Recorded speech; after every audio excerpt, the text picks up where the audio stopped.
네, 안녕하세요. IT 방송 토크 IT 제마크 GPT 고성입니다. 오늘은 랜섬웨어, 요즘 랜섬웨어 굉장히 기승을 부리고 있는데요. 그 랜섬웨어 대응을 위해서 우리가 어쨌든 간에 효과적인 백업이 굉장히 중요할 것 같아요. 그런 효율적인 백업 방안에 대해서 메리타스쿨의 천대영 차장님이십니다. 안녕하세요. 네, 반갑습니다. 네. 자, 장님 요새 정말 랜섬웨어가 네. 작년 올해 막 기승을 부려가지고 어차피 이제 복구화시키는 것도 중요한 기술이겠지만 백업도 굉장히 중요하잖아요. 그래서 그렇죠. 네. 백업에 대한 이것 때문에 랜섬웨어 때문에 물론 이제 기업들은 굉장히 고생하고 있지만 베네테스 입장에서 이것 때문에 매출은 이제 또 많이 늘어날 것 같은데 어떠세요? 뭐 솔직한 말씀으로는 아직까지 그렇게 뭐 효과를 보고 있지는 않고요. 하지만 저희는 이제 메시지는 계속해서 말씀드리고 있죠. 네네. 왜냐하면 네. 사실 저희는 이제 고객분들께서 많은 문의를 주시긴 하시는데 네네. 저도 이제 커머셜 그러니까 어떤 중소 중견 기업들 많이 이제 방문을 하고 그분들의 고민들 많이 듣고 하다 보면 최근에 랜섬웨어 관련해서 문의하시는 분들이 굉장히 많으세요. 네. 그래서 이제 실제로 몇몇 고객사 같은 경우에는 이전에 한번 피해를 봤었고 그래서 이제 사실 이제 해커들이 요구하는 그런 이제 금액을 지불을 했고 복구를 성공했어요. 그 네. 이후에 아무래도 이게 보안 쪽 이슈다 보니까 이제 보안 쪽 솔루션들이라든지 뭐 시스템들 장비들 다 네네. 업그레이드하고 개선하고 했음에도 불구하고 이후에 다시 또 랜섬웨어 감염이 돼서 결국에는 이게 보안만 강화하는 거는 정답이 아니겠구나 네. 뭐 해서 그런 차원에서 이제 저희 백업 쪽에 다시 한번 제품을 문의하시고 하시는 고객들이 의외로 또 그러니까요. 많더라고요. 뭐냐면 이게 이 시스템 담당자건 네네. 데이터 담당자건 보안 담당자건 특히 이제 중견기업 중소기업 네, 같은 맞습니다. 경우에 네.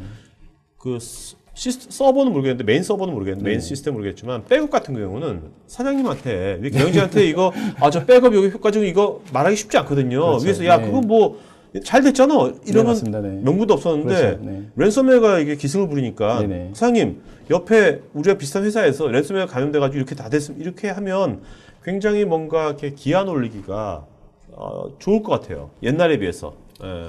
지금 보게 되면은 예전에는 그나마 좀 이렇게 인터넷 언론 기사라든지 이런 식으로 좀 이렇게 가끔 한 번씩 랜섬웨어라든지 이런 이슈들이 좀 이렇게 네네네. 기사화되고 하다 보니까 어떻게 보면은 많은 사람들이 그런 정보를 접하기 힘들었다고 한다라면 네네. 최근에는 이제 공중파 방송에서도 랜섬웨어를 다룰 정도로 그렇죠. 이제 이 이슈가 그만큼 많이 심각해졌기 때문에 네.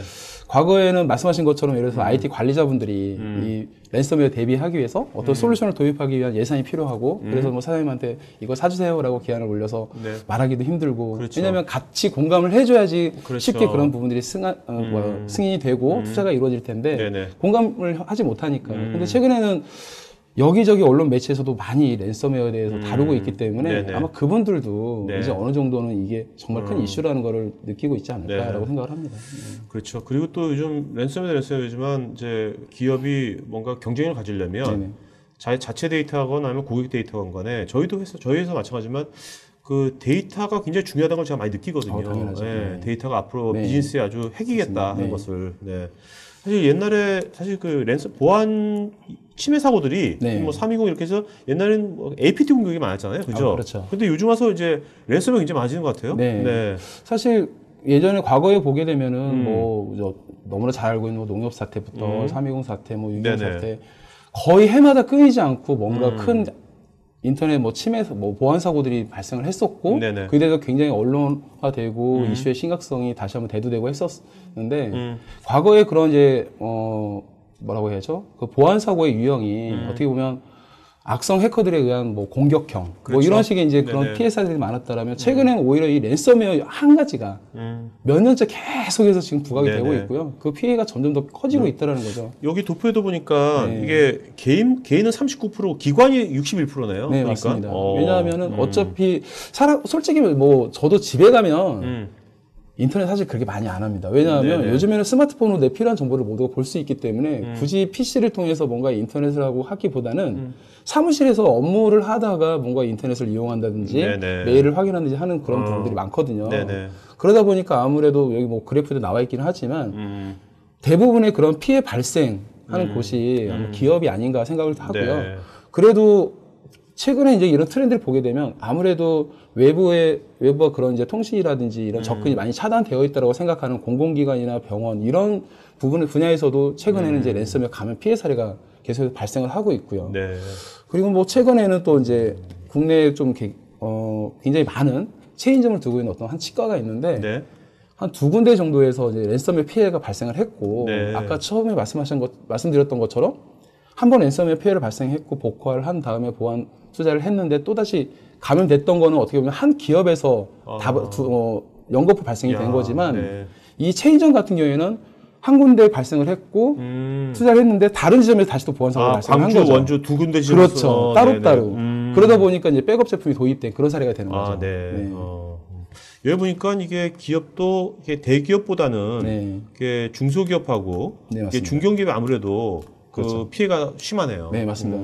뭐 당연한 얘기라고 생각을 하고요. 왜냐하면 아무래도 이제 뭐 엔터프라이즈, 그러니까 뭐 대기업으로 따진다라 그러면은 뭐 보안 솔루션이라든지 이런 부분도 돼 있고 잘 돼 있지만 가장 중요한 거는 아무래도 사용자의 그런 인식이라든지 이런 부분들. 그러니까 IT 관련해서 뭔가 통제라든지 관리 감독이 굉장히 명확하게 잘 되어 있기 때문에 네네. 아무래도 보안 사고가 발생하는 게 그래도 좀 덜한 편인데 그 좀 더 작은 기업으로 내려갈수록 그런 부분에 있어서 좀 취약하다 보니까 아무래도 보안 사고가 발생률이 더 높아지는 것 같아요. 네.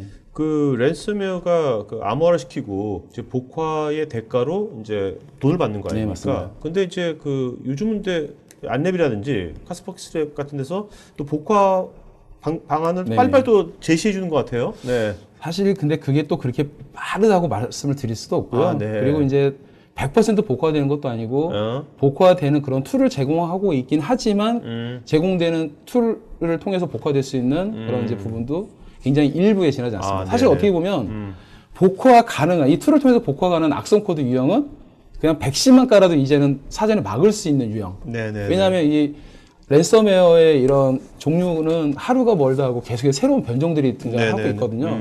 근데 그 모든 걸 막아낼 수가 없다라는 거죠. 네네. 그리고 네. 새롭게 등장하는 새로운 변종에 대해서는 복구할 수 있는 방법이 없고 네. 그러다 보니까 와. 일부 복구 업체에서는 랜섬웨어 피해본 그런 이제 데이터를 복구해 드립니다라고 네네. 얘기를 하긴 하는데 사실 저도 뭐 확인해 보진 못했지만 그런 얘기들이 있어요. 뭐냐면 그렇게 복구를 해준다라고 데이터를 가져가서 오히려 그 사람들이 해커들하고 얘기를 해서 좀 이렇게 저렴하게 쇼부를 쳐가지고 키를 받아서 복구를 해준다. 네. 뭐 이런 이제 그런 얘기들도 있더라고요. 네네네. 근데 명확하진 않지만 야, 네. 네, 네, 어. 그렇다고도 얘기하더라고요. 어유, 그거 아주 그냥 충격적인 얘기네. 네. 그래서 랜섬웨어 감염됐을 때 요구하는 금액이 좀 더 올라갔다. 뭐 이런 얘기들도 있고요. 그러니까 네, 미약의 사실입니다. 네. 그러니까 리스트 프라이스를 그렇죠. 마크업하고 네. 네, 참. 네. 확인되진 네. 않았습니다. 자, 여기 보면 진짜 이게 랜섬웨어가 그 변종이 굉장히 많아진 것 같아요. 네, 그죠? 맞습니다. 네. 네. 그래서 이것을 어떤 그 패턴으로 네네. 미리 뭐 이렇게 이걸 패턴으로 미리 막는다는 건 불가능할 것 같아요. 사실 뭐 시만텍이라든지 그런 뭐 안철수 연구소라든지 안랩이라든지 뭐 굉장히 이제 그 보안 회사들에서는 모든 새로운 변종까지도 탐지내는데 사실 좀 어려움이 있고 한계가 네네. 있다 보니 그렇죠. 그런 행위 기반의 음, 뭐 그런 이제 솔루션들을 네. 이제 많이 권장을 하고 있는 편이긴 하는데 네. 모든 기업들이 그런 솔루션들을 도입하고 할 수는 없는 부분이 있기 때문에 네네. 그리고 그런 솔루션들을 모두 도입을 했다고 하더라도 어디에서 어떤 경로를 통해서 악성 코드에 감염될지는 아무도 예측을 못 하거든요. 네네. 그렇기 때문에 아무리 보안이 철저하게 준비가 되어 있다 하더라도 이 데이터의 사본을 관리하는 거는 네. 굉장히 중요하다고 생각을 합니다. 백업. 자, 그래서 이제 랜섬웨어 뭐 하게 되면 최신 업데이트는 굉장히 필수인 것 같고요. 네, 그렇죠? 맞습니다. 네. 근데 어쨌든 간에 지금 오늘 차장님께서 주장하시는 거는 이제 백업이 중요하다. 그거에 좀 여러 가지가 있겠지만 이 네, 중에서. 맞습니다. 그죠? 네, 네. 네. 자, 그러면 이제 오늘 주제가 아까 제목이 백업도 이제 효율적인 백업이라고 하셨거든요. 네네. 네. 그렇다면 이제 우리가 아무래도 기업 입장에서는 그 코스트 이펙티브한 네네. 그 백업 방안이 필요할 것 같아요. 네, 그죠? 맞습니다. 네. 네. 좀 먼저 이제 백업의 어떤 그 원칙 같은 것 좀 먼저 짚어주시죠. 네. 어떤- 사실 백업이라는 용어 자체를 보게 되면 그냥 데이터를 사본만 유지하는 것도 어떻게 보면 하나의 백업이라고 볼 수는 있거든요. 네네. 그런데 이 단순히 사본을 유지하는 방법은 굉장히 많은 방법이 있습니다. 단순히 우리가 파일 브라우저에서 파일을 선택을 해서 하나 카피만 해놔도 그렇죠. 사본 유지가 되는 거고요. 네네. 그 자체만으로도 백업이라고 얘기를 할 수는 있습니다. 네네. 하지만 매뉴얼적인 백업 같은 경우에는 사용자가 직접 이 작업을 진행을 해야 되고 이 작업을 위해서 시간을 투자를 해야 되고 하다 보니까 아무래도 정기적으로 어떤 사본을 관리하는 데 한계가 있고요. 그렇죠. 그리고 이제 이런 사본 관리를 하는 사본 관리뿐만 아니라 이제 통제하거나 이런 부분도 한계가 있을 뿐만 아니라 아무래도 이제 그런 시점 유지라든지 네네. 아니면 어떤 중요한 파일들 같은 경우에는 이제 사본 버전 관리도 필요할 수 네네. 있고 이제 그런 부분들이 있는데 매뉴얼적인 부분에서 한계가 있기 때문에 아무래도 스케줄 기반의 좀 정규적인 자동화된. 그런 이제 백업들이 필요하다고 오케이. 말씀드릴 수가 있고요. 네. 그리고 나아가서 기업들에서는 사실 뭐 사용자 데이터들도 중요할 수는 있겠지만 서버들에서 이제 운영되는 그런 데이터들이 더 중요할 수가 있고 네. 이 데이터는 또 언제 어떻게 필요할지 모르기 때문에 이 데이터들을 백업을 해서 저장하는 그런 이제 보관 주기도 예를 들어서 뭐 하루에 한 번씩 백업하는 데이터들은 뭐 얼마큼 보관한다, 일주일 단위로 백업하는 데이터는 얼마큼 보관한다, 뭐 월 단위로 백업하는 또 얼마 보관한다, 뭐 이런 식의 정책들을 가져갈 필요가 있다는 보관 거죠. 주기에 대한 정책이. 네, 맞습니다. 근데 네. 이런 부분들을 매뉴얼적인 그렇죠. 백업을 네. 통해서 관리하기는 굉장히 어렵다는 네, 거죠. 네. 그렇기 때문에 아무래도 그러한 기능들을 제공하는 좀 자동화된 솔루션들이 네, 네. 필요하다라고 말씀드릴 수가 있고요. 그리고 이 랜섬웨어 같은 경우는 사실 한번 시스템에 들어오게 되면은 이 로컬 디스크에 있는 모든 데이터들이 다 그렇죠. C 드라이브에 있는 그렇죠. 네, 모든 데이터들이 다 감염될 수가 있습니다. 그렇기 때문에 이렇게 백업된 데이터를 동일한 시스템의 로컬 디스크에 보관하는 거는 그렇게 안전하지가 않다라고 말씀드릴 수 있고. 그러니까 원격에 뭔가 백업시키는 니즈가 굉장히 더 맞습니다. 많아지겠네요. 네. 그래서 만약 뭐 별도의 뭐 백업 데이터를 저장하기 위한 테이프 장치라든지 이런 미디어가 없다. 그래서 뭐 네네. 외장하드의 데이터를 일단 사본을 유지를 하겠다라고 한다면 사본을 만들고 나서 그 외장하드를 분리해서 보관하는 게 가장 좋다라고 말씀드릴 수가 있다는 거죠. 물리적 네, 분리하지 맞습니다. 연결돼 있으면 그것도 하나 그렇죠. 드라이브로 연결. 근데 이제 또 귀찮다 보니까 꽂아놓고 쓰는 경우도 있을 수 있거든요. 네, 굉장히 중요한 부분인 것 같고요. 그리고 이제 관리되는 그런 시스템들이 많다라고 한다라면 네. 중앙에서 중앙 집중적으로 데이터를 백업을 하고 보관을 하고 이렇게 통제를 하는 그런 방법들이 굉장히 필요할 수가 있고요. 네네. 그리고 그러한 과제들, 그러한 업무들은 어떻게 보면 개개인이 하는 것보다는 중앙에서 어떤 그러한 업무에 대해서 책임을 가지고 있는 한 사람이 네. 뭐 획일화된 정책을 적용해서 관리하시는 게 가장 좋다라고 말씀드릴 수 있습니다. 네. 그리고 이제 마지막으로 이제 백업하는 데이터들은 상당히 여러 가지가 있을 수 있어요. 왜냐하면 우리가 일반적으로 그냥 간단하게 오피스 작업을 하면서 만들어지는 뭐 엑셀, 파워포인트 뭐 이런 오피스 파일들도 있을 수 있겠지만 그 뭐 그래픽 데이터도 있을 수 있고요. 근데 이제 뭐 회사 업무적인 차원에서 봤을 때는 서비스적인 차원에서 봤을 때는 뭐 시스템에서 서버에서 돌아가는 그렇죠. ERP라든지 뭐. 그렇죠. 그런 뭐 DBMS라든지 굉장히 네네. 중요한 데이터들이 있고 또는 그런 시스템들을 구동하기 위한 OS 영역에 대한 그런 부분들도 있을 수 있습니다. 그렇죠. 모두가 다 백업이 필요한 부분들인 건데 그러니까 시스템 백업이 있고 데이터 백업 두 그렇죠. 가지가 크게 있을 수 있겠네요. 맞습니다.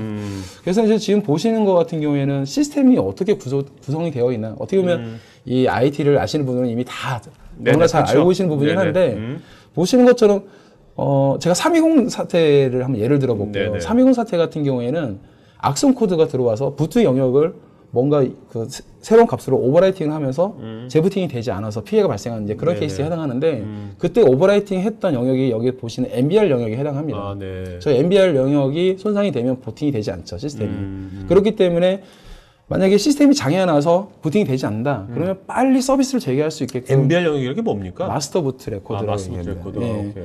그래서 빠르게 시스템을 복구할 수 있는 그런 방안들이 필요한 거죠. 네네. 그래서 보통 DR 환경을 유지하기도 하는데 뭐 그렇게 DR 환경 유지하기 힘들다라면 가볍게 그냥 OS 영역을 포함해서 저러한 부분들을 모두 이미지 형태로 백업을 해두시게 되면 네네네. 나중에 문제 생겼을 때 파일 단위로 내리는 게 아니라 이미지 형태로 복구를 해버릴 수가 있기 때문에 그러니까 PC에서 하듯이 PC에서 그렇죠. 이미지 백업 하듯이. PC 서버 모두 동일합니다. 네네네. 오케이. 빠르게 복구할 수가 네네. 있고요. 네. 그리고 이 이미지 백업이 가장 중요한 게 악성 코드가 감염이 되면 이 악성 코드는 어딘가에 내 로컬 하드 드라이브에 저장이 되어 있는 거죠. 네네. 근데 걔를 찾아서 지우지 않고 아. 만약에 예를 들어서 랜섬웨어 감염이 됐어요. 네. 그래서 해커가 요구하는 돈을 지불하고 키를 받아서 풀었습니다. 네네. 하지만 이 악성 코드가 어딘가 남아있으면 클리어하지 않은 상태인 바이러스 거죠. 감염된 것처럼. 그렇기 그런 거구나. 때문에 아까 말씀드린 것처럼 한번 감염된 기업이 다시 2차 피해를 보게 되는 그런 사례가 이제 발생을 하는 겁니다. 네네네. 그렇기 때문에 이 파일이 어디 있는지를 알고 찾아서 지워버릴 수만 있다라면 좋겠지만 백신에서 그런 부분들을 모두 다 해소를 해주면 네. 좋겠지만 만약에 그러지 못하다라면 아예 그냥 애초에 이 부분까지 포함해서 전체 시스템을 이전에 클리어한 상태로 돌릴 수 있는 방안이 필요하다는 거죠. 네네네. 이미징 백업 기술은 그러한 방안으로도 활용이 네네. 가능하다라고 말씀드릴 수 있는 거고요. 그리고 데이터 영역 같은 경우는 사실 부팅이라든지 이런 부분에 크게 작용을 하지 않지만 중요한 데이터들이 있고 네. 그리고 상대적으로 데이터량이 많습니다. 그렇죠. 그리고 이 안에는 물론 파일 데이터도 있을 수 있지만 뭐 MS SQL이라든지 오라클 이런 DBMS가 네네. 있을 수도 그렇죠. 있고요.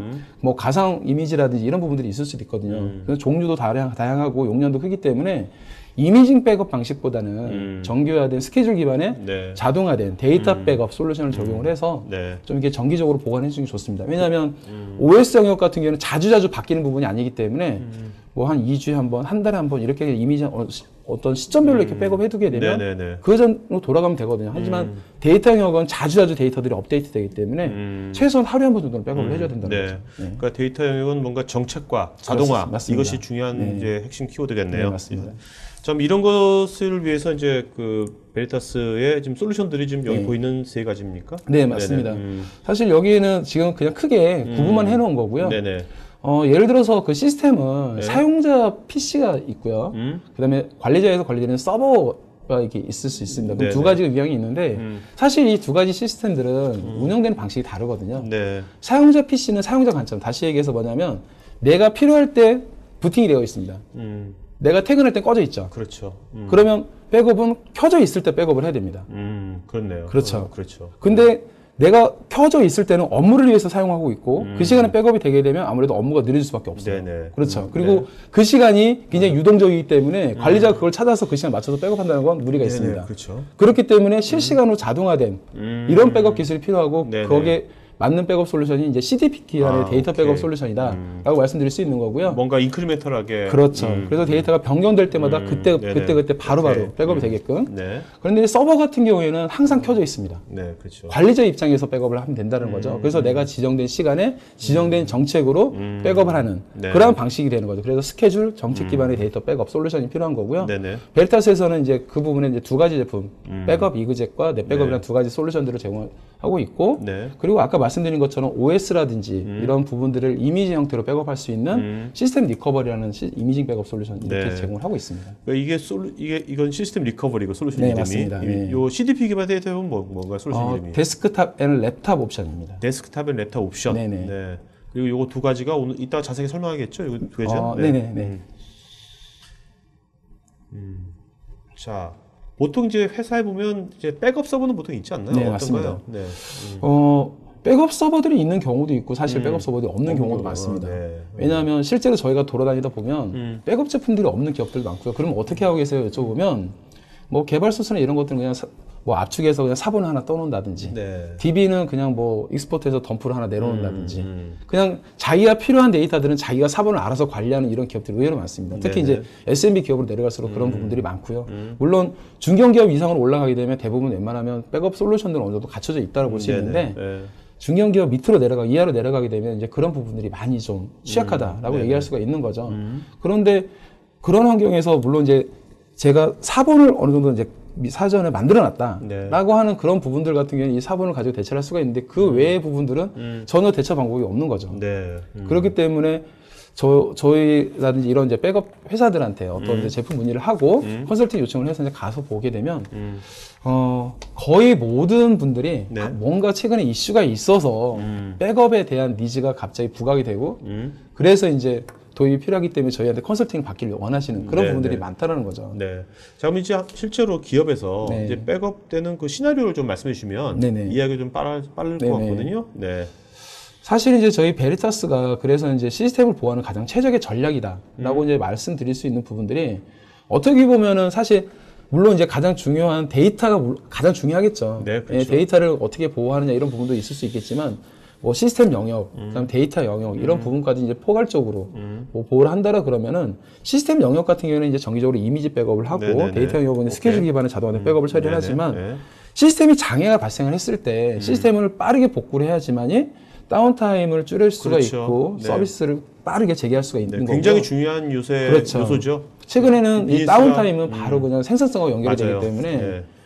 그렇기 때문에 이 시스템을 빠르게 복구할 수 있는 방안이 필요한데 네. 그래서 과거부터 많이 이제 구축하고 하는 부분들이 이제 DR 센터죠. 네, 네. 그래서 이제 엔터프라이즈 기업 같은 경우에는 중요 시스템들을 거의 뭐 다운타임 니어 제로에 가깝게 뭐 이런 식으로 유지하기 위해서 DR 센터를 운영하고 네. DR 센터를 운영하기 위해서는 별도의 공간과 별도의 시스템과 네네. 별도의 솔루션, 별도의 관리 인력들 어마어마한 비용 투자 사실 필요합니다. 그거야 뭐 대기업이 가능하지만 그렇죠. 중견기업만 가더라도 쉽지 않잖아요. 네, 맞습니다. 실제로. 네. 모든 기업을 가서 DR에 대해서 물어보면 좋은 거 다들 압니다. 필요한 거 다들 압니다. 하지만 그만한 예산이 없고 운영할 만한 인력도 없다라는 게 가장 문제인 거죠. 그래서 이제 저희 베리타스 해드릴 수 있는 거는 네. 최근에는 이제 P2V라는 이런 기능들이 많이 제공이 돼요. 피지컬 버추얼. 네, 맞습니다. 그래서 이제 물리적인 시스템들을 OS하고 데이터 영역까지 모두 다 한 번에 백업을 하고 아. 이런 부분들을 뭐 VM웨어라든지 하이퍼V 같은 이런 가상화 하이퍼바이저 시스템들 쪽으로 네. 마이그레이션을 P2V에서 전환해주는 네네네. 이런 기능들을 제공하고 있기 때문에 어떻게 보면 이제 중요 시스템들만 한두 벌 이렇게 P2V를 시켜두게 되면 로컬 시스템에서 직접 데이터를 복구하고 서비스를 뭐 시스템을 복구할 수 없는 상황이라면 일단 네네. 가상 환경에서 바로 파워 업만 시키면 서비스를 재개할 수가 있으니까. 굉장히 복구 시간이 빨라지겠네요. 그렇죠. 물론 이제 가상 환경은 아무래도 성능이라든지 이런 문제들이 있을 수 있으니 이런 원래 시스템을 복구하는 동안만 네네. 일단 임시로 유지하는 오케이, 그런 오케이. 용도로만 사용한다고 하더라도 기업의 생산성에 대한 그런 연속성을 확보하는 데 굉장히 도움이 될 수가 있는 거죠. 네. 그러니까 가상 서버가 이제 백업으로 이게 그렇죠. 활용되는 거네요. 네, 맞습니다. 대부분의 기업들은 가상 환경은 이제 물리적 시스템들을 그렇죠. 비용 효율적이라든지 뭐 네네네. 이런 부분들을 여러 가지 측면을 통해서 이제 가상 환경으로 전환해서 운영한다든지 이런 정도를 많이 쓰시긴 하는데 네네. 가상 환경을 오히려 이 DR 환경으로 운영하는 그런 식의 이제 전략도 네. 가능하다라고 말씀드릴 수 있는 거죠. 그러니까 모든 환경을 다 그냥 있는 그대로 다 미러링하는 게 아니라 네. 그 기업의 딱 어떤 그렇죠. 핵심적인 네. 전략적인 것들만 그 가상화해야 되겠죠. 네, 맞습니다. 할 때. 네. 자, 그럼 실제로 그 아까 두 가지 솔루션 이제 백업 네. 이그젝이랑 넷 백업 있지 않습니까? 네네, 이게 맞습니다. 어떻게 다른 겁니까? 적용되는 분야가. 사실 이 백업 이그젝과 넷 백업은 저희 베리타스가 제공하는 대표적인 데이터 백업 솔루션인 건데 네. 쉽게 얘기해서 백업 이그젝은 윈도우 중심의 사용자 고객, 네. 넷 백업은 윈도우를 포함한 유닉스까지도 커버할 수 있는 네. 뭐 규모로 따진다라면 SMB층과 아니면 엔터프라이즈층 이렇게 나눌 수가 있는 거고요. 네네. 뭐 좀 더 쉽게 뭐 서버 대수라든지 아니면 뭐 용량으로 따진다라 그러면 백업 이그젝은 한 1, 20대 미만, 네. 용량으로 따진다 그러면 한 10TB 미만, 요 정도 작은 규모. 넷 백업은 그 이상 이렇게 보시면 좋을 것 같아요. 근데 네네. 이제 문제는 가운데 이제 오버랩되는 공간들이 있어요.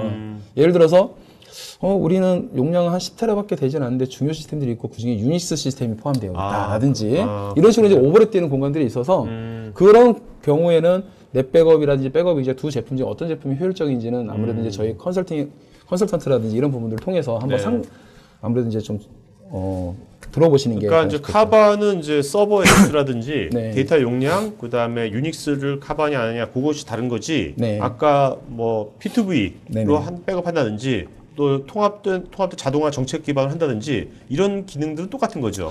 다. 기능들도 많이 차이가 차이가 있습니다, 있습니까? 사실. 어, 왜냐하면 네. 백업 이그젝 같은 경우에는 아무래도 상대적으로 좀 작은 규모의 환경에 좀 최적화되어져 있다 보니까 좀 어드밴스한 기능들은 많이 좀 빠져 있는 게 사실이에요. 네네네. 예를 들어서 넷 백업 솔루션에서는 네. 뭐 파일 서버의 데이터를 굉장히 빠르게 풀 백업할 수 있는 뭐 이런 기능들을 제공한다든지 아니면 뭐 가상 환경에 특화돼서 가상 환경에 뭐 VM을 백업을 하고 복구하지 않고 바로 서비스를 올려버린다든지 이런 네네. 뭔가 좀 기업의 RTO 관점에서 좀 더 빠른 복구를 제공하거나 빠른 풀 백업을 제공할 수 있는 이런 어드밴스한 기능들을 많이 제공하고 있는데 네네네. 백업 이그젝은 사실 이제 작은 규모의 환경이다 보니까 그 정도의 RTO, RPO를 요구하는 기업들이 많지는 않거든요. 네네네. 그러다 보니까 기본 기능에 충실하게 되어 있는 게 네. 사실이고요. 자, 하지만 백업 이그젝에 그래도 뭐 장점이 있을 거 아닙니까? 네, 몇 가지만 맞습니다. 말씀해 주시죠. 네. 그래서 이제 백업 이젝 같은 경우에는 윈도우 중심 고객, 다시 얘기해서 윈도우 환경에 익숙해져 있는 우리 사용자분들 같은 경우에 제가 한번 여쭤볼게요. 네.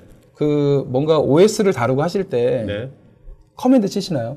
안 치죠. 그렇죠. 마우스로 네. 다 해결하시죠. 네, 당연하죠. 네, 백업 이젝이 그렇게 디자인되어 있습니다. 아, 네. 그렇기 때문에 한 가지 질문 하나 더 드리겠습니다. 그러면 MS 오피스가 새로운 버전이 나왔습니다. 네네. 그럼 어디 교육센터 가서 교육받고 사용하시나요? 아니요. 그렇지 네. 않죠. 네, 맞습니다. 백업 이젝이 그런 제품입니다. 이제 토크쇼 진행하시려고 그러는데.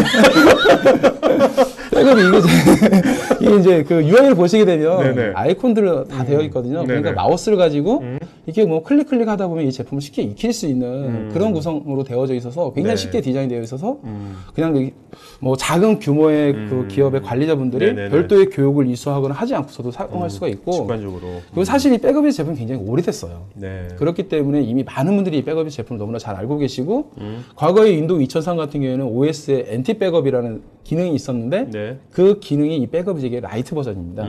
그렇기 때문에 IT 쪽에 오래 종사하신 분들은 이미 한 번씩은 다 써보신 제품이라고 볼 수 있는 거죠. 네. 이미 그 UI가 익숙해져 있다. 그렇죠. 네네. 네. 네. 거기다가 이제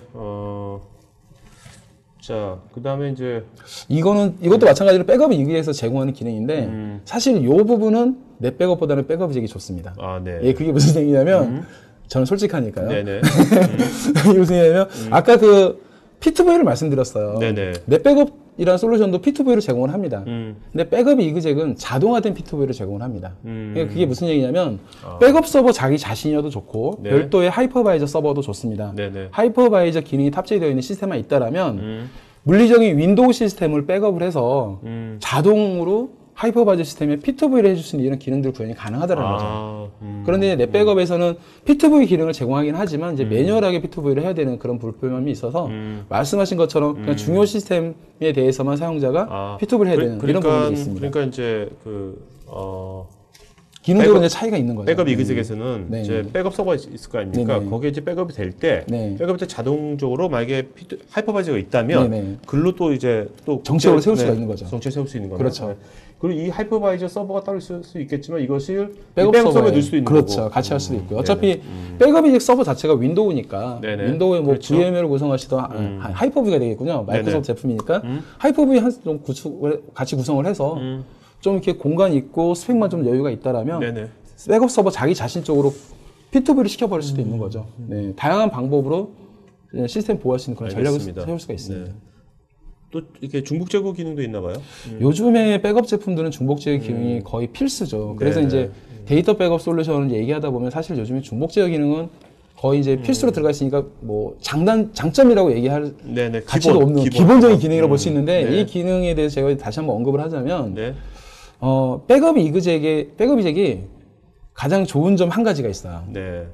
가성비가 너무 좋습니다. 왜냐하면 가격이 굉장히 저렴해요. 네.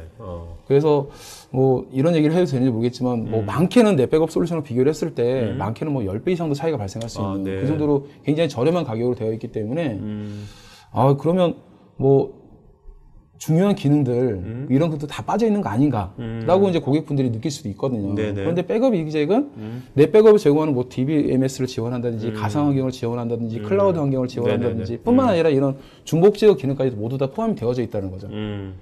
가격 대비 제공하는 기능이라든지 이런 네네. 부분들이 너무 좋기 때문에 가성비가 제일 좋은 제품이라고 볼 수 있습니다. 네.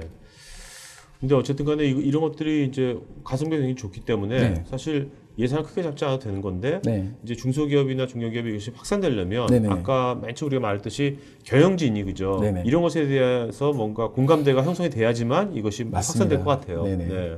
사실 백업 이그젝 같은 경우 어차피 이제 라이센스로 구매해서 사용할 수가 있기 때문에 기업의 어떤 좀 여유 하드웨어가 있다라면 그런 하드웨어를 통해서 네네. 구성할 수도 있고요. 그렇지 않다라 그러면 저희 뭐 총판사라든지 네네. 파트너사들에서는 자체적으로 네네. 좀 저렴하게 하드웨어까지 같이 구성을 해서 판매하는 그런 모델들도 있거든요. 그 모델을 구성하셔도 좋을 것 같아요. 백업 이그젝은 나온 지 오래됐기 때문에 네. 많이들도 많이 쓰고 있죠. 네, 많이 사용하고 네, 계십니다. 네네. 그런데 이제 이전에 뭐 기능들이 조금 빠지고 다시 들어가고 이러면서 그리고 이제 경쟁사 제품들도 많이 들어오고 하다 보면서 그리고 기존의 이제 기업들의 이런 시스템들이 많이 커지고 네. 이러면서 오히려 이제 엔터프라이즈 제품들이 오히려 그런 영역까지 많이 내려가다 보니까 네네네. 이 백업 이그젝에 대해서 약간 좀 네네. 고객분들이 네, 관심이 좀 멀어진 것 같아요. 근데 네. 아직 여전히 네, 개선이 많이 되고 있습니다. 지금 넷백업은 그러면 이제 백업 이그젝 이후에 나온 제품입니까? 이건 아니고. 넷백업도 오래된 제품입니다, 오래된 사실. 제품이네. 저희 베리타스가 이전에 굉장히 오래된 회사긴 하는데 네네. 중간에 이제 시만텍이라는 기업하고 같이 한 집에 살다가 최근에 네네. 이제 같이 이제 분사를 하긴 했는데 사실 넷백업과 백업이젝은 태생이 다릅니다. 서로 이제 인수합병해서 뭐 이렇게 해서 이제 만들어진 건데 최근에 몇 년 전부터는 넷백업이 하드웨어까지 같이 일체형으로 제공하는 어플라이언스 형태로 공급이 돼요. 네네. 그런데 백업을 하게 되면은 이제 가장 중요한 백업의 그런 구성 요소 중에 하나가 바로 저장 장치. 네네. 그렇죠. 데이터를 어딘가 저장을 해야 돼요. 그렇죠. 과거에는 이 많은 데이터들을 비용 효율적으로 저장하기 위해서 테이프 미디어라는 걸 많이 사용을 하셨거든요. 네네네. 그런데 요즘에는 테이프 미디어의 그런 단점을 보완한 이런 디스크 형태의 저장 장치를 많이 쓰시는데 네. 대표적인 게 이제 VTL이라는 장비가 있습니다. 네네. 그래서 이제 중복 제어도 제공하고 아무래도 이제 효율성도 좀 높일 수 있고 하지만 백업의 전체적인 인프라 형태를 변모시키지는 못했다는 거죠. 네. 근데 최근에 IT 트렌드는 이 백업의 인프라, 그러니까 백업 서버, 저장 장치, 솔루션, 보안 네네. 이런 부분들까지 모두 하나의 제품으로 일체형으로 공급하는 게 최근에 트렌드라고 볼 수 있는데 내 백업 어플라이언스가 그런 트렌드를 이제 같이 부합해 줄 수 있는 그런 제품을 볼 수 있어요. 네.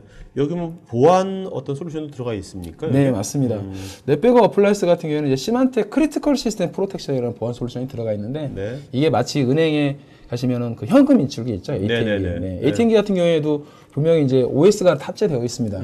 그런데 얘네들은 사실 입금하고 통장 정리하고 이체하고 돈 뽑고 뭐 요 정도 기능밖에 못 하는 거거든요. 그렇죠. 그렇죠. 네네. 무언가로 그 프로텍션을 걸어놨다는 건데 네. 이 시스템 크리티컬 시스템 프로텍션이라는 제품이 그런 식의 역할을 해줍니다. 그렇기 때문에 이 넷백업 어플라이언스에 이제 그 커스터마이즈된 리눅스 OS가 탑재되어 있지만 이 안에 사전에 저희 베리타스에서 이제 정의된 그런 정책 기반의 뭐 그런 기능들 외에는 실행이 되지 못하게 프로텍션을 걸어버린다든지 그러니까 이제 그런 식으로 되어 있는 거죠. 그 ATM 기기도 네, 보면 맞습니다. 뭐 입출금 뭐 해가 딱딱 네. 정해진 것만 딱 되는 거지. 그렇죠. 그 외에 누가 뭐 그것을 악용하려고 뭔가 네, 하면 맞습니다. 그거나 실행을 못하게 네, 맞습니다. 화이트 리스트처럼 네, 이미 규정된 항목들만 실행이 네, 되게 맞습니다. 이것도 그렇게 된다는 거죠. 그래서 이제 줄여서 SCSP라고 이제 얘기를 하는데 뭐 침입 탐지라든지 뭐 이런 네네. 기능들이 같이 구현이 되기 때문에 실제로 저기 뭐 블랙햇 컨퍼런스 같은 경우에는 그냥 쉽게 얘기해서 해커 대회라고 보시면 네네. 되는데 저기에서도 뭐 테스트 통과됐을 정도로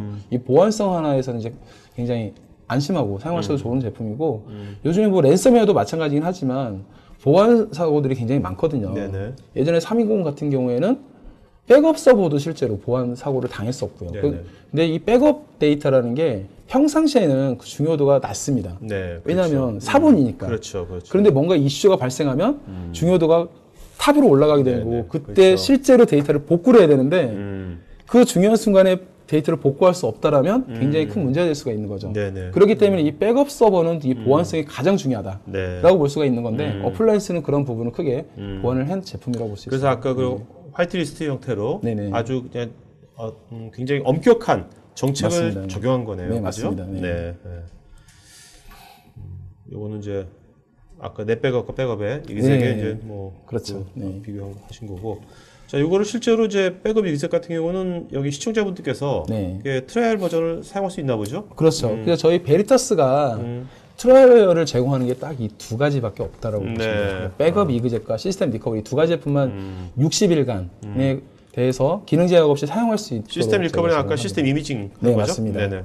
백업 이그젝은 이제 정책 기반의 자동화된 백업을 제공을 하고요. 네네. 그렇기 때문에 지금 당장 뭐 백업 그런 뭐 인프라라든지 이런 네. 부분이 없고 예산도 책정되어 있지 않다라면 일단 한번 트라이얼 버전을 통해서 한번 사용을 해보시고 네. 그런 부분을 통해서 뭐 임원분이라든지 예산 결정권자를 설득하는 것도 굉장히 좋은 방법이 될 수 있는 것 같고요. 네네. 최근에 랜섬웨어 이슈가 굉장히 핫하다 보니까 일단 트라이얼 버전을 통해서라도 일단 데이터를 먼저 백업을 해놓고서 나중에 네네. 문제 생겼을 때 그 데이터를 복구할 수 있는 방안. 네. 어떻게 보면 해커들에게 비트코인으로 돈을 지불하는 것보다 일단 백업해놓고서 야, 그때 가서 라이센스를 차라리 구매하시는 게 더 싸게 받길 수 있어요. 좀 되게 좀 안 좋은 시나리오지만 이거를 이제 트라이얼 버전 60일간 썼어요. 네네. 네. 근데 오늘 했어. 오늘 네. 지금 7월 14일 했는데 8월 초에 네네. 랜섬웨어 감염이 된 거야. 네네. 회사가. 네. 근데 큰일 났다 했는데 사장님 걱정하지 마십시오. 제가 다 백업을 다 미리 해뒀습니다.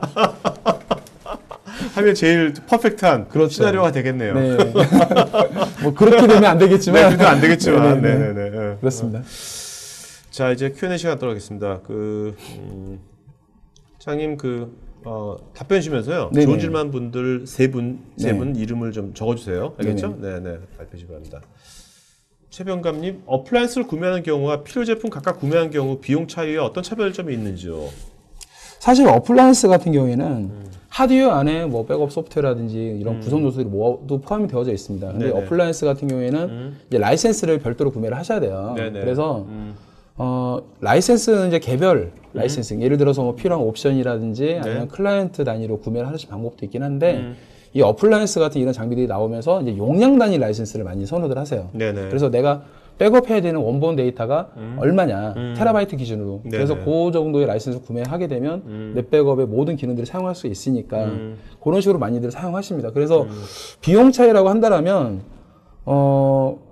예를 들어서 그런 경우가 있을 수 있어요. 시스템 대수는 많지만 네. 비용이 그 용량은 얼마 안 됩니다. 이런 경우에는 용량 단위로 구매하시는 게 오히려 저렴하고요. 네. 시스템 대수는 많지 않지만 네. 용량은 굉장히 많아요. 그런 경우에는 개별 라이센스를 구매하는 게 저렴하죠. 네네. 그래서 환경에 따라서 어떤 형태로 라이센스를 구매하느냐에 따라서 가격 차이가 굉장히 많이 발생할 것 같아요. 네네. 네. 자, 석일재님은 커뮤니티 주셨어요. 얼마 전에 개인 노트북에서 파일들이 서버라는 확장자로 다 변경되는 랜섬웨어에 걸려가지고 고생을 했는데 회사 PC가 아닌 걸 다행으로 생각했습니다. 다행히 중요 데이터는 백업하는 게 있어서 살았죠. 백업밖에 답이 없는 것 같습니다라고 코멘트 주셨어요. 이분 드려야 되겠네요. 네네. 네네. 간직하셨어요, 이분은. 네네. 자, 이종훈님께서 랜섬웨어 대응을 위한 백업과 일반 백업의 차이가 무엇인가요? 일반 차이가 있는 건 아닌 거죠? 차이가 있는 건 네네. 아니죠. 그만큼 더 랜섬웨어 때문에 백업의 중요성이 더 그렇죠. 이제 부각됐다는 걸. 사실 말씀해 이전에 주시는데. 백업은 그냥 단순히 데이터가 손실되거나 했을 때 대비하기 위해서 백업을 하지만 네. 최근에 랜섬웨어가 굉장히 좀 많이 이슈가 되고 있는데 이 랜섬웨어를 대응하기 위한 방법도 백업이다. 그러니까 이 백업은 단순히 사본 유출이라든지 사본 손상이라든지 이런 네네. 측면에서만 대응할 수 있는 게 아니라 이런 보안 사고에서 대응할 수 있는 그런 방법이다라고 이제 말씀드리고 싶은 거죠. 네네. 최승훈님께서 저희 회사도 백업 이기색 사용하고 있는데 백업 덕에 랜섬웨어 피해를 최소화할 수 있었다고. 이분도 드려야 될 것 같아요. 아니, 너무 그러지 마세요. 그런가요? 너무 그러시면 그렇잖아요. 근데 이런 분들은 최승훈님 같은 경우는요, 네. 따로 그 베리타스에서 네. 이런 분은 인터뷰 좀 해야 돼요. 그러게요. 그렇잖아요. 얼마나 좋은 사례예요, 지금. 네. 자, 그다음에 김웅주님, 제 경우 지인들에게 무료 클라우드 저장소에 백업하는 방식을 추천해주고 있는데요. 이런 백업 방식과 차이점이 무엇인가요? 사실 요즘에는 뭐 드랍박스라든지 이런 부분들 많이 있잖아요. 네. 사실 저도 드랍박스를 씁니다. 네, 저도 굉장히 써요. 좋아요. 네, 네, 예, 네, 네. 왜냐하면 모바일에서는 뭐 사진이라든지 이런 데이터들도 바로바로 네, 네, 보관할 그렇죠. 수가 있고요. 뭐 제 데스크탑이나 노트북에 있는 데이터들은 클라우드에서 바로바로 연동이 되니까 제가 사무실에서 쓰는 노트북에서 뭐 어떤 데이터를 편집을 해요. 집에 가서 PC를 켜면 집에도 그 데이터가 들어와 있는 거죠. 네네. 그런 용도로 많이 쓰는 거죠. 그런데 일반 백업 같은 경우는 기업에서 관리하기 위한 용도의 이제 백업인 거죠. 왜냐하면 기업의 데이터는 이 기업에서 그렇죠. 가치가 있는 데이터이기 네네. 때문에 외부로 유출되는 그렇죠. 피해는 최소화해야 되는 거고 그렇기 때문에 중앙에서 통제를 해야 됩니다. 네네. 그래서 이제 일반 그런 식의 백업 인프라가 구현이 되는 거고요. 클라우드를 이용한 백업 같은 경우는 요즘에 모바일 사용자들이 많다 보니까 네. 이런 모바일 업무라든지 그런 쪽에 최적화가 되어 있다. 하지만 그 클라우드를 통한 백업도 단순히 이런 파일 데이터, 사진 데이터라든지 네네. 파일 데이터라든지 이런 쪽만 보호가 가능하지 시스템 복구 관점에서 보호는 제약이 좀 한계가 있다라고 네. 말씀드릴 수가 있는 알겠습니다. 거죠. 네. 자, 이장진님께서는 그 여러 이제 요새 뭐 위험 환경이 많기 때문에 기업에서 신경 쓰지 않고 그냥 퍼블릭 클라우드로 옮기는 것이 어떨까? 전서 환경을 다 네네. 몽땅 다 네. 이런 관점은 어떻게 생각하시는지.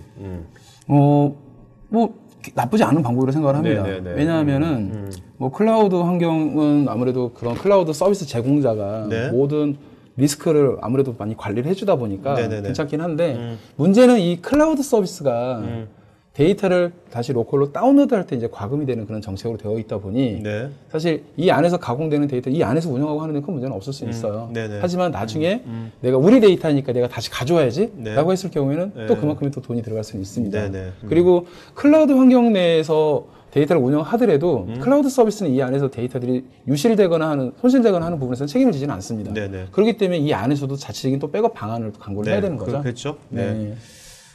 자, 그다음 류성민님, 공공기관이나 중요시설 같은 데서 제품이 조달로 등록되어 있는지요? 간혹 유지보수 시 엔지니어 실수로 백업된 자료를 가져간 적도 있는데 이러한 경우 어떻게 대처할지 난감합니다. 이런 경우 대처나 미연의 방지 같은 게 있을 수 있을까요? 현재 그 백업 이그젝 같은 경우에는 GS 인증을 취득을 했고 지금 현재 조달청 등록 작업을 진행하고 있습니다. 아, 네. 그리고 넷백업도 마찬가지로 GS 인증이 되어 있기 때문에 사실 조달청 등록이 되어 있지 않더라도 공공기관에 납품하는 데 전혀 문제가 없고요. 네. 그리고 이제 말씀하신 것처럼 엔지니어 실수로 백업된 자료가 나간 적이 있다. 이 부분은 사실 백업으로 대처를 하기보다는 아무래도 뭐 DRP라든지 뭐 그런 보안적 솔루션들을 적용하시는 게 좀 더 효과적이지 않을까 생각합니다. 네네. 네. 정동아님, 백업 정책이 최고의 방어라지만 모든 사내의 데이터를 백업하려면 백업에 소요되는 비용도 무시 못할 것 같은데요. 이 점에 대한 대응 방안이 어떻게 될 수 있을까요? 참고로 저희 회사도 여러 대의 PC가 랜섬웨어에 감염되어 결국 재포맷 방법을 했지만 타 회사 경우를 들어보면 어쩔 수 없이 돈을 지불하고 복구를 하였는데 한 번 지불하고 되는 경우와 두세 번 추가로 돈을 요청하여 어쩔 수 없이 지급을 하니 암호화를 푸는 사례도 있다고요. 네. 이분이 오늘 이 주제에 제일 부합하는 질문을 해주신 것 같은데요. 네.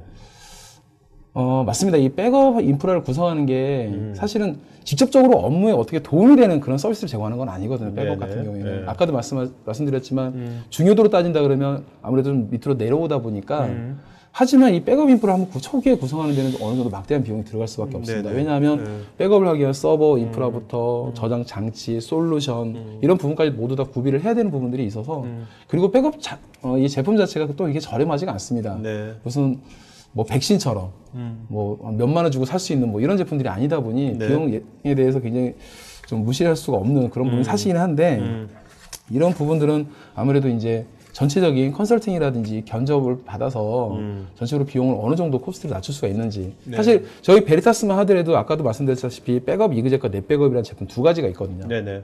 그리고 그 외에 뭐 시스템 리커버리는 제품도 있을 수 있고요. 여러 가지 제품들이 있고 가격도 다양하고 그리고 이들 제품에서 제공하는 기능들이 또 다양합니다.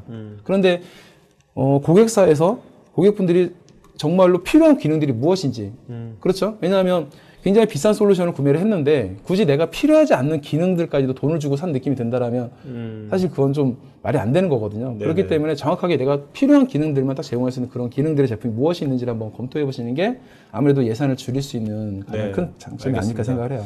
자, 강철 군님과 김창희님 유사한 질문인 것 같은데요. 이를 백업을 하는 경우에 랜섬웨어가 걸린 상태로 백업이 되면 백업 영역까지 감염이 되는 건 아닌가요? 이렇게요. 굉장히 좋은 질문인 것 네. 같고요. 사실 저희가 랜섬웨어를 대비해서 백업을 할 때는 실시간 백업보다는 어느 정도 그 간격이 있더라도 시점 백업을 권장을 합니다. 네네. 왜냐하면 실시간 백업을 하게 되면 랜섬웨어 감염된 데이터가 같이 오버라이트가 되고 또 들어오고 이런 식이 될 수밖에 없기 때문에 네. 어느 정도 이제 시간 간격을 두고서 시점 백업을 가장 권고를 하는 거고요. 이렇게 백업된 데이터는 그 내용만 어떤 세트 형식으로 이제 관리가 되기 때문에 이후에 백업된 데이터에 감염된 악성 코드로 인해서 다른 데이터가 영향을 주지는 않죠. 네네. 네. 왜냐하면 이 데이터가 활동을 못하도록 압축을 해버린다든지 아니면 중복 제거를 해버린다든지 이런 식으로 프로텍션을 걸어버리기 때문에 이렇게 백업된 어떤 그런 사본 전체가 디스크에 저장되어 있다라면 이 미디어 자체를 어떻게 악성 코드가 감염시켜버릴 수는 있겠지만 네네. 이 안에 들어가 있는 데이터가 밖으로 빠져나와서 뭔가 영향을 발생시킨다? 그러기는 힘들죠. 네. 그리고 만약에 테이프 장치를 사용한다면 더더욱 불가능한 거고요. 네네. 네. 근데 어쨌든 간에 그 랜섬웨어 감염 데이터가 그 백업을 할 때 이 네. 데이터가 감염된 데이터인지 아닌지를 확인할 방법은 그 사실 백업 아마 솔루션에서 그런 보안 네. 기능을 제공하지는 않지만 네네네. 간단한 바이러스 탐지 기능 정도는 이미 포함되어 있는 걸로 알고 있습니다. 왜냐하면 네네. 실제로 이제 백업을 수행하다 보면 악성 코드에 감염된 파일들이 이렇게 스킵이 되거든요. 네네. 네. 그렇기 때문에 그냥 간단한 그런 정도의 기능들은 내포하고 있는 걸로 알고 있습니다. 네. 자, 그다음에 고은성님, 랜섬웨어 감염될 경우 일반 PC의 경우 치료 방법이 포맷하는 것밖에 없는 건죠? 네, 맞습니다. 네. 네, 포맷밖에 없습니다. 네, 알겠습니다. 네네. 아까 제가 일부 복호화 툴이 있다고 말씀드렸어요. 그래서 이 어떤 종류의 악성 코드에 랜섬웨어 감염이 됐는지 확인하는 게 가장 중요하거든요. 네. 한국 랜섬웨어 대응센터라는 사이트에 들어가시면 내가 지금 현재 어떤 랜섬웨어에 감염되어 있는지 확인할 수 있는 네. 툴이 있습니다. 네. 그걸 통해서 그 감염된 그 악성 코드의 종류를 확인하시고 그리고 같은 사이트에서 제공하는 복호화 툴 종류에 네. 이 지금 감염된 악성 코드를 복호할 수 있는 툴이 있는지 한번 보시고 그렇게 해서 복호를 하든가 그렇지 않다라면 사실 네, 현재까지는. 알겠습니다. 네, 그렇습니다. 조재상님, 랜섬웨어에 대한 가장 효과적인 백업 방안은 결국 VDI로 PC를 구축하고 중앙에서 백업하는 것일까요? 사실 VDI하고 랜섬웨어하고는 좀 다른 얘기라고 말씀드릴 수가 있는 거고요. 네네. VDI 같은 경우에는 어떻게 보면 통제 개념으로 많이 쓰시는데 사실 기업의 중요한 데이터는 그 중앙의 서버보다는 개인들 PC에 더 많이 저장되어 있는 거가 많아요. 왜냐하면 이 데이터를 자료를 만들어내는 당사자가 일반 유저들인 거고 네. 이 유저들은 사본을 개인 PC에 저장을 하거든요. 이렇게 생성된 데이터들을 중앙에 어떤 파일 서버라든지 NAS에 갖다 놓으면 기업에서 그 얘네들만 보호하면 되겠지만 그렇게 굳이 하지 않고 자기 PC에서 보관한다라 그러면 통제가 안 되는 거죠. 네네. VDI라는 거는 네. 그러한 데이터들까지 중앙에 통제를 할 수가 있는 굉장히 좋은 방법이고 또 하나의 방법은 예를 들어서 뭐 인터넷이라든지 이런 네트워크를 좀 분리를 한다든지 이런 네네. 용도로도 많이 사용할 수가 있는 부분이에요. 그런데 이 VDI화 시킨다 하더라도 결국에는 악성 코드가 만약 유입이 되면 그 안에 전체 데이터들이 영향을 받을 수 있는 네네. 네, 그런 조건이 만들어질 수가 있기 때문에 약간 다른 얘기라고 볼 수 있습니다. 심동환님, 모든 OS에 상관없이 적용이 가능한가요? 가상화에선 엑스팔릭 아키텍처만 백업이 가능한지요?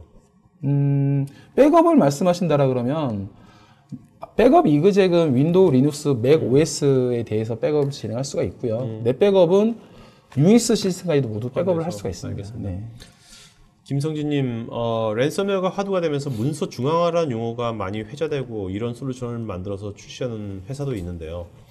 일반적으로 전산실 인프라 장비, 데이터 백업을 위한 백업 소프트웨어나 백업 어플라이언스가 있는데 베리타스도 전통적으로 인프라 장비를 위한 백업 소프트웨어를 알고 있습니다. 그렇다면 국내 출시되고 있는 문서 중앙화 솔루션과의 차이점이 무엇인지 명확히 알고 싶으며 인프라 장비를 위한 백업 솔루션이 있다면 PC를 위한 문서 중앙화 솔루션을 도입하지 않아도 되는 건지 아니면 신규로 도입이 필요한지 알고 싶습니다. 사실 문서 중앙화 개념은 백업이라기보다는 문서를 아까 말씀드린 것처럼 VDI처럼 네. 중앙으로 데이터를 모으는 개념이거든요. 네네네. 그렇죠. 근데 네, 백업은 그렇죠. 흩어진 데이터들을 중앙에서 관리라는 그런 개념이기 때문에 약간 좀 차이가 있는 거고요. 네. 문서 중앙화를 시킨다 하더라도 이 데이터는 백업이 필요한 거죠. 네. 네. 이종우님, 동기화 백업과 비동기 백업을 좀 더 설명해 주시겠습니까? 동기화 백업 같은 경우 아까 말씀드린 것처럼 이제 CDP 기능, 실시간으로 계속 이제 네네네. 백업이 되는 그런 부분들. 비동기는 반대로 시점으로 백업하는 그런 부분들 얘기하겠죠. 네. 김원규님, 모바일 랜섬웨어가 증가하는데 이에 대한 솔루션도 가지고 있는지요? 저희 베타스에서는 현재 모바일 쪽으로 솔루션을 제공하고 있지는 않고요. 이런 부분들은 뭐 시만텍이라든지 이런 보안 솔루션을 제공하는 업체에서 그런 대응 방법을 제공하는 케이스가 있습니다. 네. 홍성우님, 원격지에서 백업 시도하다 보면 속도가 상당히 느린데요. 복구 시에도 속도 때문에 연료가 많이 되는데 이럴 경우 다속기나 속도 대역폭을 추가해야 하는지 베리타스에서 이런 기술적 문제 해결을 가능한지요? 요즘에 보게 되면 사실 엔터프라이즈 기업들도 마찬가지긴 하지만 많은 이제 중견 기업들 같은 경우에 여기저기 흩어져 있는 원격 오피스들이 많아요. 뭐 아니면 뭐 지방에 어떤 뭐 지사가 있다든지 아니면 그 공장이 있다든지 그렇죠. 근데 그 안에도 분명히 시스템들이 있고 보호가 필요하지만 별도의 관리자는 없다는 게 문제죠. 네. 그러다 보니까 백업이 필요하니 본사에서 데이터를 백업하고 네. 근데 말씀하신 것처럼 실제 복구가 필요할 때는 네트워크가 느리다 보니까 시간이 오래 걸리거든요.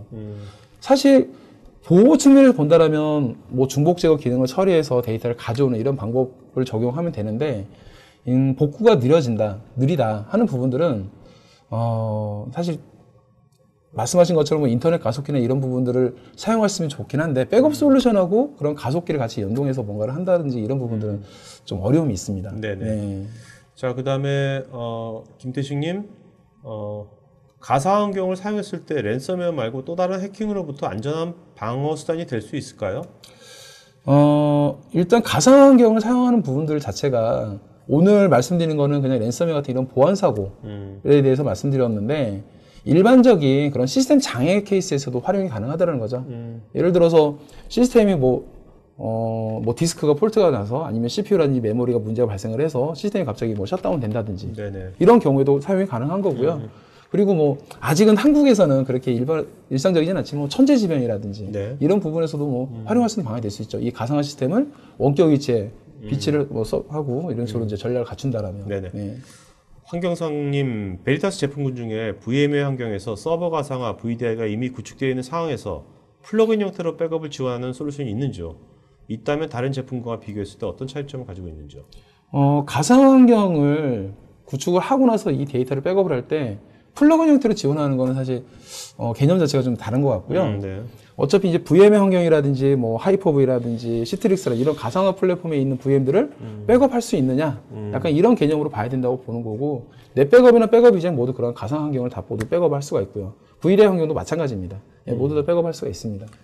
이석주님, 기존 베리타스 라이센스를 서버별로 가지고 있다면 이 라이센스에 새로운 기술을 적용할 수 있는지요? 아니면 추가 비용이 드는 건지요? 베리타스의 기존 라이센스는 모두 재사용이 가능한 거고요. 다만 이제 버전업이 됐을 때 뭔가 새로운 기능들이 추가될 수는 있습니다. 그리고 그런 새로운 버전에서 나오는 그런 새로 추가된 기능들을 사용하기 위해서는 말 그대로 저희 베리타스 메인터너스 계약이 돼 있어야 되는 거죠. 근데 최초에 구매를 하고 1년이 지나가게 되면 워런티가 끝나고 그렇게 되면 이제 리뉴얼을 통해서 재갱신을 하게 되면 뭔가 새로운 버전이 나오고 새로운 기능이 추가됐을 때 계속해서 업데이트를 할 수가 있는데 네네. 그냥 워런티가 끝나고 더 이상 리뉴얼 계약을 체결하지 않았을 경우에는 별도의 비용이 발생할 수 있습니다. 김원규님, 백업을 위해 전용 NAS 기기의 사용을 고려하는데 이는 바람직한 방법일까요? NAS를 통해서 백업한다는 거는 어떤 솔루션을 통해서 NAS로 데이터를 보낼 수도 있지만 사용자가 NAS 쪽으로 데이터를 복제하는 카피를 해야 되는 이런 네네. 불편함이 발생할 수도 있거든요. 그러니까 지금 말씀하신 NAS를 백업 디바이스로 어떤 솔루션을 통해서 백업 디바이스로 사용하고자 하시는 건지 아니면 그냥 사용자들이 거기다가 내 파일이 중요하니까 여기다 넣어놔야지 라는 네. 목적으로 사용한다는 건지는 잘 모르겠는데 저는 솔루션을 통해서 이 NAS를 디바이스로 활용할 수 있는 그런 방안이라면 뭐 나쁘지 않다라고 봐요. 네네. 네. 네. 문병길님, SCVMM이나 vCenter 등과 같이 기존 운영하고 있는 관리 툴에 애드인해서 관리할 수 있는 방법도 있는지요? 네, 그 플러그인을 제공을 합니다. 그래서 저희가 이제 플러그인을 설치하게 되면 SCVMM이나 vCenter 쪽에 탭이 하나 생기고요. 네. 이 안에 현재 VM들 백업 상태라든지 이런 부분들이 모두 모니터링이 가능합니다. 일단 이 백업 앤 리커버리 이런 백업 시장에서 베리타스가 아무래도 시장 선도 기업이다 보니까 그런 데이터의 안정성이라든지 이런 부분들에서 가장 앞서 있다라고 네. 말씀드릴 수가 있는 거고, 네, 너무 기능들이 많아서. 네네. 자, 문병길님, 동시에 여러 대를 백업하면 서버가 맞는 라이트 부하로 백업에 어려움이 발생할 수 있는데 베리타스는 이런 부분에 도움을 줄 수 있는 기능이 있는지요? QoS나 저장소 가속화하는 방법 등등이요. 사실 저장소라는 거는 뭐 테이프 장치가 될 수도 있고 디스크가 될 수도 있고요. 라이트 하면서 이제 부하가 많이 발생하는 건 이제 디스크 IO라든지 이런 쪽이 될 수가 있는 건데 그러다 보니까 뭐 세션이 얼마나 되는지 아니면 시간당 처리되는 퍼포먼스가 얼마나 되는지에 따라서 뭐 디스크 IO라든지 아니면 CPU 메모리 개수 네네. 또 뭐 QoS 말씀하시긴 하셨는데 네트워크도 마찬가지로 뭐 본딩해서 쓰신다든지 뭐 그런 식으로 이제 알겠습니다. 증설을 해야 되는 거죠. 김동규님, 넷백업 어플라이언스 도입 및 운영으로 랜섬웨어로 인한 피해가 최소화된 사례가 있다면 간략하게 언급 부탁드립니다. 사실 넷백업 어플라이언스를 사용할 정도의 규모들은 이제 보통 중견기업 이상이 되는 부분들이 많고요. 그리고 이제 하다 보니까 대부분의 기업들은 랜섬웨어 감염된 이후에 백업 솔루션을 도입하는 기업들이 좀 많았어요, 사실. 네네. 네. 왜냐하면 저희한테 연락 오는 게 이미 한번 감염되고 네. 이제 방안이 없을까요? 이런 식의 요청 오는 케이스들이 많아서. 근데 그런 것도 좋은 사례일 것 같은데요. 네. 그런 것도. 네. 근데 뭐 구체적으로 언급하기 힘들고 아까 네네. 처음에 어떤 이제 뭐 어학원 말씀드렸었는데 그런 네네. 어학원 같은 경우도 이제 그런 케이스가 될 수 있고요. 네네. 그리고 네, 중견기업에서 좀 그런 부분들이 많이 있는 것 같아요. 아, 알겠습니다. 김광수님, 백업 수행 시에 시스템 부하를 줄일 수 있는 베리타스 제품만의 기술이 있는지요? 넷백업 같은 경우에는 이제 악셀레이터라는 백업 기술이 있어요. 이게 뭐냐면은 보통 NAS 데이터라든지 아니면 그냥 파일 서버 같은 경우에 굉장히 파일들이 많습니다. 근데 얘네들을 풀 백업 할 때 전체 스캔하는데 시간도 오래 걸리고 하다 보니까 백업 시간이 오래 걸리고 백업 시간이 오래 걸린다는 얘기는 그만큼 시스템 부하를 많이 발생시킨다는 얘기가 되는 거거든요. 네네. 그리고 백업 방법의 가장 좋은 방법은 풀 백업이 가장 좋은 거고요. 그런데 이제 악셀레이트 백업은 뭐냐면 변경된 파일의 변경된 블럭들만 딱 캡처하고 끝나요. 그렇기 때문에 백업 시간이 굉장히 짧죠. 네. 용량도 줄어들 수가 있어요. 네네. 그렇기 때문에 백업 부하를 최소화시켜 줄 수가 있고 이렇게 백업된 데이터는 넷백업 어플라이언스 또는 넷백업 서버 쪽에서 새로운 풀 백업을 만들어 줍니다, 자동으로. 네네네. 네, 이런 방법들이 가장 베스트하다고 볼 수 있죠. 허성님, 백업 솔루션에 장애가 발생해서 백업이 제대로 안 된 사례를 봤습니다. 백업 솔루션 장애 시의 대응 방안은 무엇인지요? 모니터링이 가장 중요한 것 같습니다. 아, 네. 자, 유준호님, 소규모 사업을 운영 중인데 이럴 경우에 라이센스는 많이 필요하지 않지만 DB 등 중요 시스템을 여러 정책으로 자주 백업을 받고 싶은데 정책 활용이 용이한지 궁금합니다. 뭐 정책을 어떻게 하시는지 가장 이제 중요할 것 같고요. 뭐 예를 들어서 뭐 익스포트 백업이 될 수도 있고 온라인 백업이 될 수도 있고 그렇죠? 아니면은 정책도 뭐 하루에 뭐 한 두 번 정도, 한 번 정도 뭐 풀 백업하고 이후에는 예를 들어서 오라클 같은 경우에는 뭐 아카비 로그만 백업을 한다든지 SQL 같은 경우에 뭐 트랜시션 로그만 백업을 한다든지 이런 식으로 뭐 3시간에 한 번 돌린다든지 여러 가지 정책들이 있을 수 있습니다. 네. 그렇기 때문에 이 부분은 만나서 한번 얘기를 하셔야 될 알겠습니다. 것 같아요. 김동규님, 최근에 와서 넷백업 클라이언트 확대 적용 시 라이센스 비용이 큰 부담이 되고 있는데 오늘 소개해 주신 어플라이언스를 도입할 경우 라이센스 정책은 어떻게 되는지요? 사실 개별 라이센스하고 용량 라이센스 두 가지 방식이 있어요. 네네. 어플라이언스는 그냥 하드웨어일 뿐인 거고요. 어떻게 보면 이 안에 이제 라이센스는 아까 말씀드린 대로 두 가지 형태가 있을 수 있는데 개별 라이센싱의 단점 중에 하나가 초기에는 예를 들어 우리가 서버가 20대가 있고 데이터는 어떻게 되고 DBM에서 뭐가 있고 다 계산해서 한 번에 퉁 쳐서 견적을 합니다. 근데 이후에 이제 시스템이 새롭게 도입되고 DB가 추가되고 하다 보면 개별적으로 다시 옵션 클라이언트를 구매를 하셔야 되는데 네. 이때는 이제 조금씩 나가야 되는데 이게 부담이 되는 경우가 있어요. 네네네. 근데 용량 라이센스로 가시게 되면 그런 걱정이 없는 거죠. 아, 네. 오히려 용량이 증가했을 때 이 증가한 만큼 용량을 또 추가로 구매해야 되는 거니까. 예, 그러니까 장단점이 있기 때문에 그런 부분 검토해 보시면 좋을 것 같아요. 강철님, 랜섬웨어가 보통 사용자 PC에서 발생이 되는데 사용자 PC에 대한 대책으로 백업 방법인데요. 서버를 백업하는 것과 사용자의 PC를 백업하는 경우 라이센스적인 차이가 있는지요? 아까 말씀드린 것처럼 PC를 백업하는 방법과 서버를 백업하는 방법의 차이가 있습니다. 네. 그리고 이제 운영체제도 차이가 있다 보니까 아무래도 저희는 이제 서로 다른 솔루션을 제안을 드리는 거고요. 솔루션이 다르면 라이센싱도 다르겠죠. 네. 이지영님, 자주 시스템이 행이 걸려서 복구하는 사례가 많은데 데이터 양이 많다 보니 복구 시간도 오래 걸립니다. 복구 속도를 빠르게 하는 정책이나 기능이 있을까요? 복구 시간은 어떻게 보면 백업 시간에 뭐 한 1.5배에서 2배 뭐 이렇게 얘기는 하는데 그보다 오래 걸릴 수도 있습니다. 네네. 근데 이 복구 시간이 길어지면 아무래도 다운타임이 길어지는 거죠. 아무래도 네네. 그런 부분에 대한 고민인 것 같은데 그래서 아까 말씀드린 게 P2V를 말씀드리는 거예요. 네네. 사전에 P2V를 해놓게 되면 임시 방편으로 가상화서 환경에서 서비스를 재개하고 복구를 할 수가 있으니까. 네네. 네. 자, 원격지 백업할 지사가 많은 경우 통합 백업을 운영하고 싶은데 지사별로 다른 속도 차이와 중요도가 달라서 어떻게 해야 할지 어렵네요. 컨설팅을 받고 싶은데 가능한지요? 네, 연락 주시면. 네. 자, 오늘 여기까지 질문 받도록 하겠고요. 많은 분들이 엄청나게 좋은 질문 하시고 간증도 많이 하셨고 그죠? 고르시기 힘들 것 같지만 그래도 세 분, 세 분 이름을 불러주시죠. 네. 정동환님하고요. 정동환님, 네. 네. 네. 고은성님하고 고은성님, 네. 네. 그리고 마지막에 김동균. 네. 김동균님, 네.